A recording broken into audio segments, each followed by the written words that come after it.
هو بيراميدز خد مكان مين؟ الأهلي ولا الزمالك؟ بصوا يا جماعة، آخر 4 سنين بيراميدز دخل في المشهد وبقوة كمان، بس هو ما خدش مكان الأهلي، هو خد مكان الزمالك. طب ليه؟ تعال نفصصها واحدة واحدة مع بعض.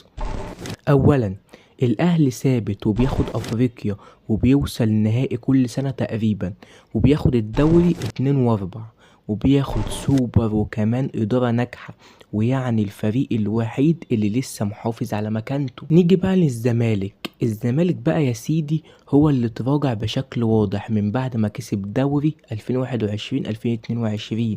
الدنيا بدأت تقع معاه، والمشاكل بقت في الفلوس والإدارة اللي انسحبت، ولعبة بتمشي ونتائج مش أحسن حاجة، وشكاوي من الفيفا، والمركز التالت والكونفدرالية بقى معتاد على نادي الزمالك، وده اللي خلى بيراميدز يطلع ياخد مكان الزمالك ويبقى كمنافس تاني للأهلي.